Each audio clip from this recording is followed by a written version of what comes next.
Another question. I was baptized in the Roman Catholic Church and I was chrismated into Orthodoxy about 4 months ago. Is baptism still necessary for me? Well, I will tell you what the Excerpted of the church is. I'll tell you what the saints teach, and I'll tell you what some of the saints in our day have done. And you have to go and decide, and you have to get together with your spiritual father, your bishop, your priest, whatever it is. But the reality is that we have a general turning away from the patristic teaching in our day, which has set presuppositions for economy, presuppositions for departure from the strictness, from the Excerpted.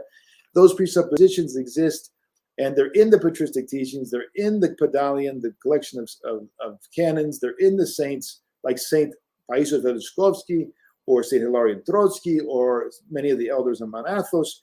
They follow strictly that their presuppositions exist. And what are the presuppositions for economy? First of all, there has to be a need. There has to be a need. There is no mystery outside the church. The church is the mystery. There's only one mystery. It's the economy of Christ. All the other mysteries are an expression of that one mystery of the incarnation. So there's no mysteries somewhere else outside of Christ, afar from Christ, that initiate people into Christ. All right. So if you come to the Orthodox Church and you are coming from 99% of the heterodox today, do not baptize. That's a presupposition for economy, that they actually immerse. When I say baptize, I don't mean the mystery with the Holy Spirit present. I mean the external form. They're not keeping the form anymore. They're walking away from it systematically, consciously. That's what I commemorated in tonight's talk. Tonight's talk talked about how they systematically said, no more immersion. We're going to put it over the water, over the head. And that's the norm in Catholicism. It has been for a long, long time. So that's a conscious decision not to do what the apostles and the fathers taught. Therefore, when they walk away from the form, we no longer economize. We no longer say, it doesn't matter, right?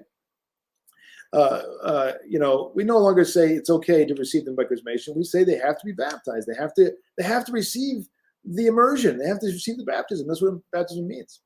And so the patristic teaching is that people coming to the Orthodox Church today need to be baptized. They should not be chrismated from coming from Catholicism or Protestantism. That's what St. Nicodemus and St. Paisios and the saints that the church listened to and codified in their canonical literature 250 years ago. That's the authority. It's not Saint so-and-so in the 5th century, the 10th century, the 12th century, whatever it is. It's not some decision that they made in a council in the 15th century.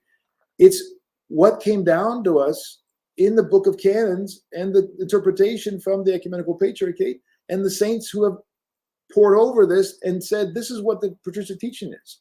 It doesn't matter what theologians tell you today. It's what the saints say.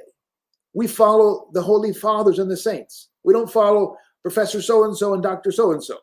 That's not authority in the church. So we go back and we see that we need to come into the church by baptism only when the presuppositions are there and only when there's a need. There's some grave need. Do we depart from the akrivia, the exactitude of the church's teaching? And the fact today is we have a tremendous departure among many Orthodox into an ecumenistic idea about the boundaries of the church and the mysteries of the church outside of Orthodoxy. That's not the patristic teaching. That's not the patristic criteria. That's not what's come down to us from the saints. Yes, there's confusion. Yes, there's saints who say things that are different. But the saints that have spoken and been embraced by the church in synod and canons have been interpreted by them, they give us the rule. And the saints of our day, like St. Paisios of the Holy Mountain, who baptized not only papal Protestants and Reformed Protestants, but Monophysites he baptized, as did Elder Isaac, who was his disciple, or St. Iacovos of Evia, great saint, who baptized papal Protestants who came to him. They didn't say there's economy. There was no need for economy, and there was no presupposition for economy. That's what I can tell you. Now, this error that they've committed, according to the saints, is an error.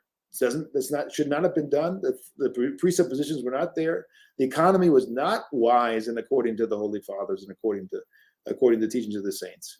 So at this point, priests and bishops need to figure out what they're going to do. Are they going to stop this practice and come back to the Holy Fathers and start doing what the saints have done and do? Are they going to throw off their ecumenist mindset, and they're going to properly see what the saints do and what the presuppositions are? St. Paius Velikoski, one of the greatest saints in the last 300 years, the fount of renewal in Romania and Russia, the man behind the Philokalia, he baptized everyone, and even the Uniates who baptized properly. He could have done economy, and he refused to. St. Paius Velikoski. What else? How many examples do you want? That's the kind of thing we need. We're in the middle of grave heresy. We're in the middle of departures left and right. Economy is not called for, even when there is the presuppositions. It's not called for today because there's a grave heresy that's distorting and reinterpreting the boundaries of the church. So I've given you a very extensive answer. It's more